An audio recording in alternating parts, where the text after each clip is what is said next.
And like I said before, it really is helpful if you have access to some photographs or some pictures, either online or maybe ones that you've taken yourself, to really help get the detailing correct. If that's what you're going for. If you're going for more of a fantasy dragonfly, then, you know, feel free to add color wherever you like.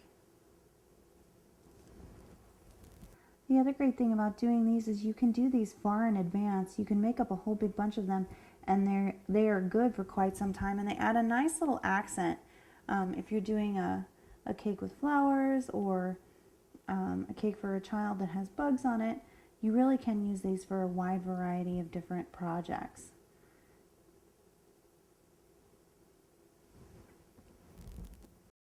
So once we're happy with how our painting looks,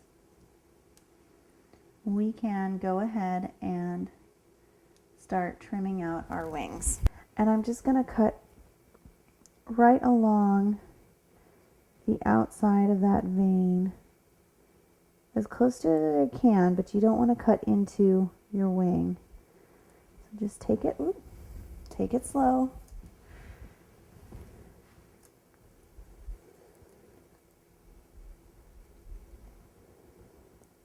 Now when I get up to this portion where the two wings join together, I'm actually just going to go ahead and cut straight over and cut out this next wing. And I'll show you why I'm going to do that here in a second. I want to leave a little portion of the gelatin because we're going to insert that into the body that we've sculpted.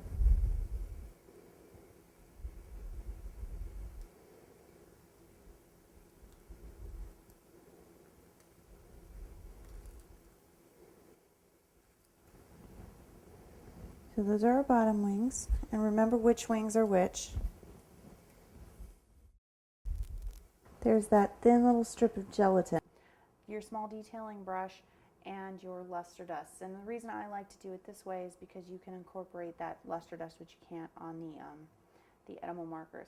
Now, if you don't want to use water, you can also use piping gel. Piping gel works really well, especially if you water it down a little bit with some confectioner's glaze.